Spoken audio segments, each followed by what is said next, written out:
जन्माची सार्थकता तुम्हाला नाही भेटू शकत, म्हणून पुन्हा पुन्हा सांगावंसं वाटतं, सांगावंसं वाटतं आयुष्य एवढं सुंदर मिळालं ना तर ते परमार्थात घालवा, सेवेत घालवा आणि सुंदर आनंदी आयुष्य जगा.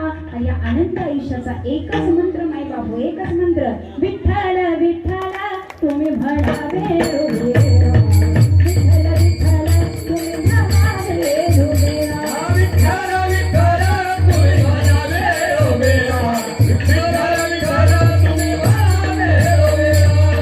शेवटचे 5 मिनिट राहिले, सगळे हात वर करा. बसलेले झालं, संपले तुमचं.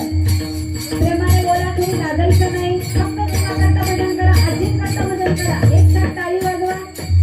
विठ्ठल विठ्ठल विठ्ठल. बसलेले फक्त बसलेले बोला, विठ्ठल विठ्ठल विठ्ठल.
धन्यवाद सर्वांना.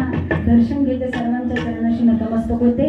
तुम्ही नामस्मरण केलं आणि एक मात्र ऐका, ज्यांनी टाळी वाजवली, ज्यांनी नामस्मरण केलं त्यांनी जेवणाच्या टेबलवर खुर्चीवर बसायचं बरं का.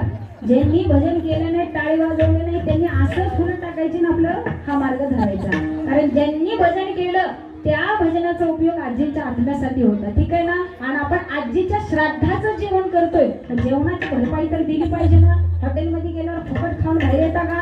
भांडी घासायला होती जर पैसे नाही दिले तर, ठीक आहे ना मला.